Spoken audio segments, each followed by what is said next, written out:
Now, Iran has targeted the headquarters of a terrorist group opposed to Tehran in Pakistan with drones and missiles, hitting the terror group's headquarters.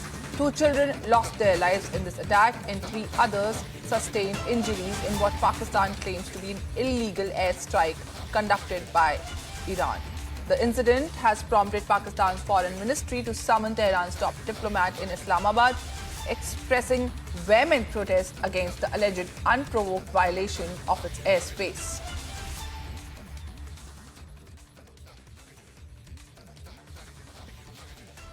For more on this, we have our senior executive editor, Abhishek Kapoor, with us. Abhishek, a very good morning to you.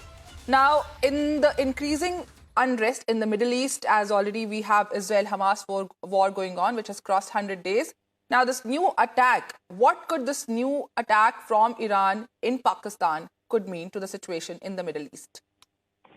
Well, this just means that even in two Islamic nations, there are problems along Shia-Sunni lines, and this has been festering for a while. This is not the first time that there has been a military action from the Iranian side. But I think what is most important is that that Iran decided to really escalate and launch missile strikes. So I think this is essentially Iran reading the riot act to Pakistan. Though, of course, in the larger Central Asia and Middle East region, there is a situation of flux and between Israel and Palestine and the Houthis and Iran on the other, with Qatar playing poker. I think it's a complex meld of geostrategic flux where situation sometimes can be can go out of hand.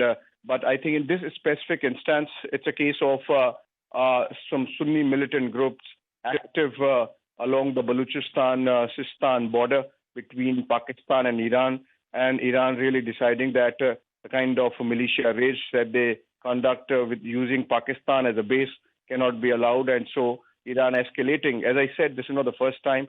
Earlier also there have been clashes, in fact, directly between IRGC, the Iranian Revolutionary Guard Corps of Iran, and the Pakistani Rangers, and there have been some casualties reported. This happened about a couple of years back. But Nikita, this is a clear indication that that the region is becoming a geopolitical tinderbox, and it's almost becoming a free-for-all. So far as Pakistan is concerned, like in the case of India, so in the case of Iran, so in the case of Afghanistan, it effectively remains a migraine of the world, and in its for its neighborhood, for the rest of the world, and for all the homilies that Pakistan says that it is a victim of terror. Essentially, it is because of the fertile ground it provides for terror groups of all hues and ideologies to nurture and to grow on its soil. And this specific instance is yet another example of how Pakistan, while playing the victim card, continues to foster terror in many forms. It's not just about Lashkar-e-Taiba and Hizbul Mujahideen and Jaish-e-Mohammed against India in Kashmir, but it is also about Taliban, Tehreek-e-Taliban, Pakistan, and some splinter groups, Haqqani Network, etc., vis-a-vis Afghanistan.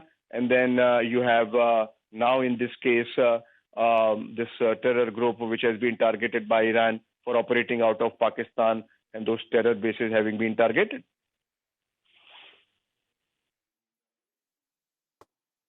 Absolutely, Abhishek, as you rightly brought it forward, and it does sound kind of ironic when Pakistan calls itself a victim of terror. But Abhishek, the thing is that of late, Iran has also been very aggressive.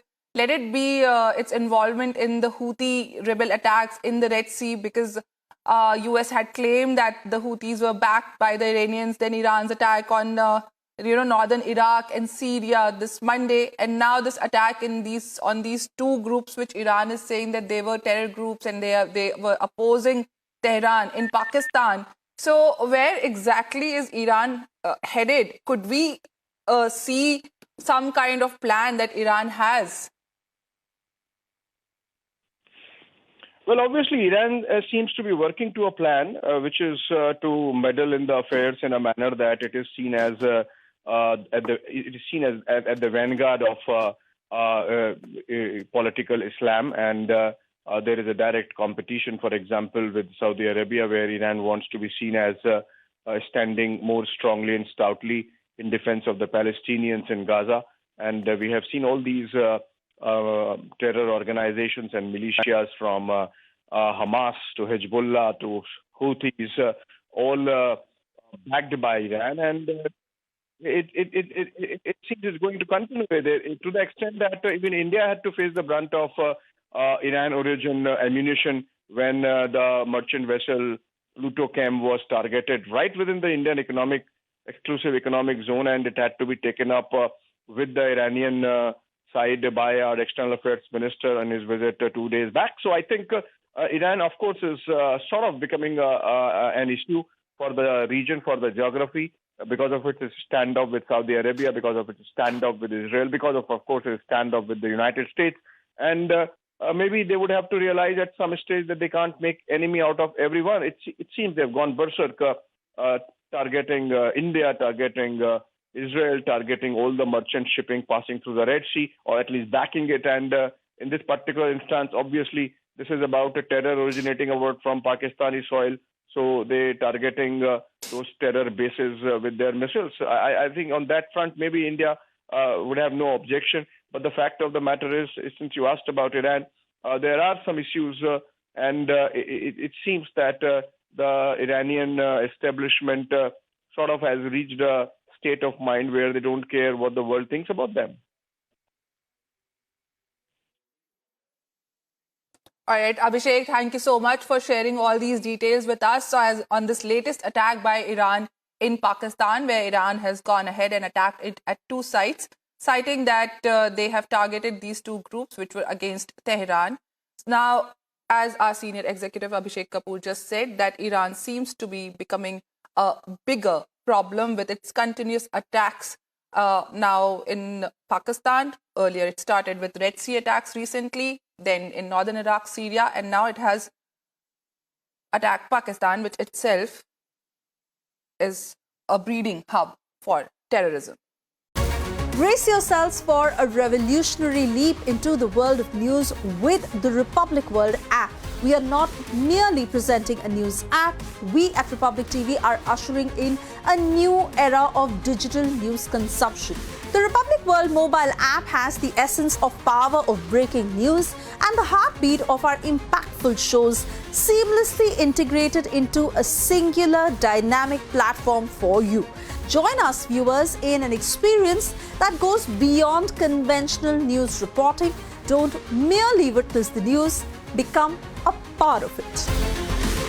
Download the Republic World app, now available on both the Google Play Store and the Apple App Store.